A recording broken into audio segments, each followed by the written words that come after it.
गंगा कैलाश से निकलती है या गोमुख से? आपका उत्तर होगा कि गंगा गोमुख से निकलती है। हमें यही बताया भी जाता है कि गंगोत्री ग्लेशियर से पिघलकर आने वाला जल गोमुख के रास्ते बाहर आता है।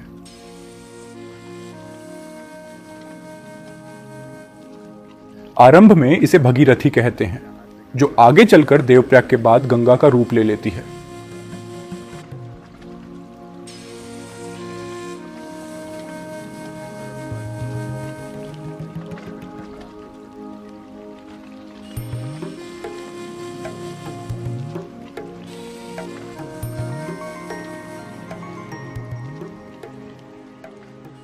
किंतु उस कथा के बारे में आप क्या सोचते हैं जिसमें कहा जाता है कि गंगा भगवान शिव की जटाओं से होते हुए धरती पर आई थी?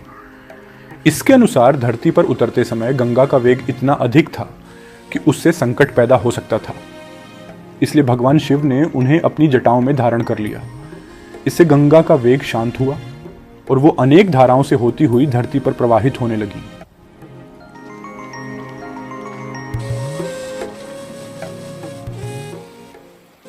यदि कभी आप तिब्बत में स्थित कैलाश पर्वत को सामने से देखें तो आपको गंगा के अवतरण से जुड़ी इस पौराणिक कथा का असली अर्थ समझ में आएगा। कैलाश पर्वत का शिखर सदैव बर्फ से ढंका रहता है। यहाँ साल भर बर्फ रहती है। गर्मी के मौसम में जब तिब्बत के अन्य पर्वतीय शिखरों का बर्फ पिघल चुका होता है तब भी आपको कैलाश सफेद चादर में ढंका दिखाई देगा।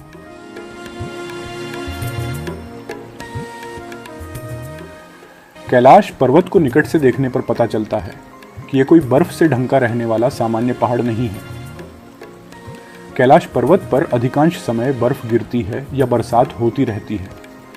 इसी का जल लगातार नीचे आता रहता है। यह पवित्र जल कैलाश पर्वत के ही पास में स्थित राक्षस ताल और मानसरोवर झील में जमा होता रहता है। यह एक आश्चर्य है कि कैलाश पर्वत के पास स्थित राक्षस ताल का पानी खारा है जबकि मानसरोवर का पानी मीठा।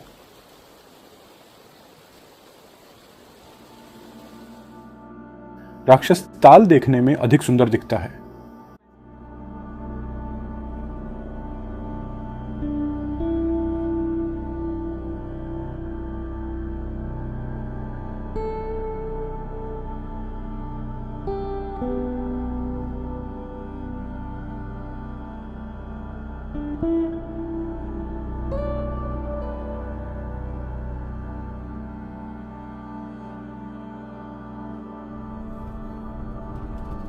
सुंदर तो मानसरोवर झील भी है, किंतु इसकी सुंदरता में दिव्यता अधिक है।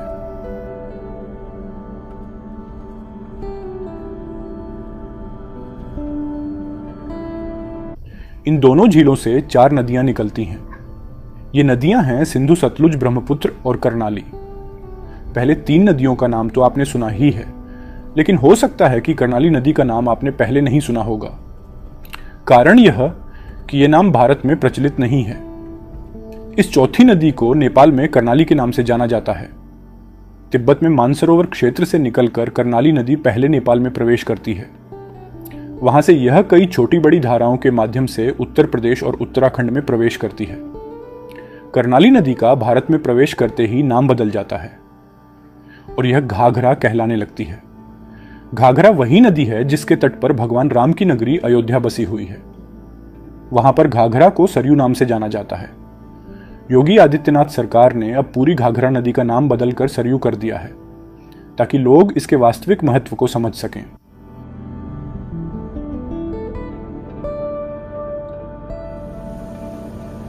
तो कैलाश पर्वत से निकलने वाली 4 ही नदियां तिब्बत और नेपाल से होती हुई भारत की सीमा में प्रवेश करती हैं, लेकिन इनमें गंगा नदी का नाम नहीं है।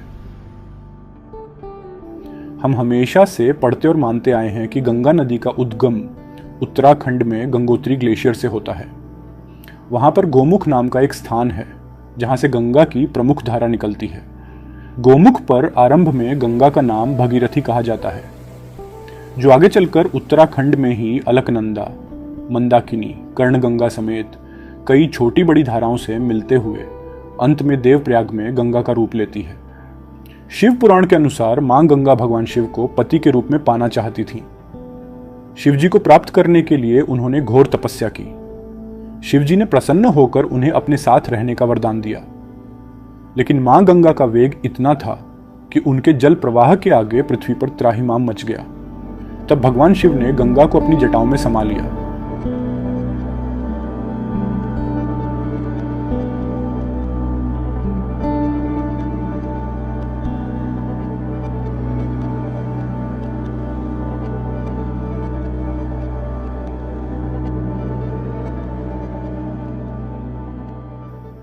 कभी आप कैलाश पर्वत को उसके उत्तरी छोर पर खड़ा होकर देखें तो आपको यह रूपक बिल्कुल सत्य प्रतीत होगा।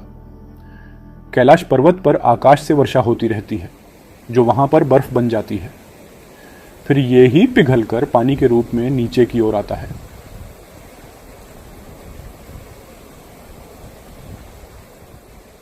वर्ष 2015 में केंद्रीय जल संसाधन मंत्रालय ने रुड़की स्थित राष्ट्रीय जल विज्ञान संस्थान या नेशनल इंस्टीट्यूट ऑफ हाइड्रोलॉजी के वैज्ञानिकों से यह जांच करने को कहा है कि क्या गंगा नदी का उद्गम गंगोत्री के पास गौमुख के बजाय कैलाश मानसरोवर झील है। वैज्ञानिक नदी के स्रोत का पता लगाने के लिए आइसोटोप ट्रेसर तकनीक का उपयोग करेंगे। हालांकि अभी तक इस अध्ययन में बहुत प्रगति नहीं हो पाई है, क्योंकि मानसरोवर तिब्बत की सीमा में पड़ता है और चीन सरकार इस अध्ययन में सहयोग नहीं कर रही है। गंगा के वास्तविक उद्गम पर इस शोध के परिणाम कब आएंगे हम नहीं जानते, लेकिन यह प्रश्न पूरी तरह से उचित है कि यदि कैलाश शिव का निवास स्थान है तो गंगा का उद्गम वहां से दूरी पर स्थित गोमुख में क्यों है। इस प्रश्न का उत्तर मिलता है उन लोगों से जिन्होंने गंगा और कैलाश मानसरोवर दोनों को निकटता से देखा है। गंगा के पानी में बैक्टीरिया पाया जाता है। इसके कारण गंगा का जल लंबे समय तक खराब नहीं होता। इसी के कारण इस जल में एक प्रकार की सुगंध होती है। इसकी पुष्टि वे लोग करते हैं जो गंगा में आए वर्तमान प्रदूषण के पहले से इसे देख रहे हैं। आप भी सुगंध को ऋषिकेश और हरिद्वार की गंगा में अनुभव कर सकते हैं। जब आप कैलाश के निकट स्थित मानसरोवर झील के किनारे खड़े हों तो आपको बिल्कुल गंगा वाली सुगंध अनुभव होगी। यह एक रूपता हिमालय के क्षेत्र में ही बह रही अन्य किसी अन्य नदी में देखने को नहीं मिलती। सबसे बड़ी समानता यह है कि गंगा की तरह मानसरोवर का जल भी खराब नहीं होता।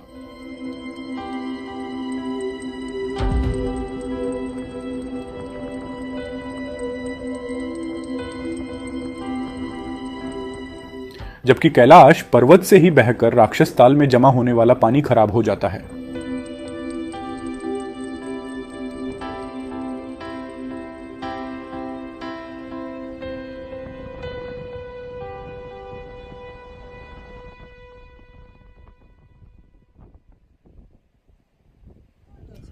वैज्ञानिकों का अनुमान है कि संभवतः कैलाश मानसरोवर क्षेत्र से कोई भूमिगत जलधारा जाती है जो गंगोत्री या गोमुख के पास से निकलती होगी, लेकिन इसकी पुष्टि के लिए व्यापक शोध की आवश्यकता है।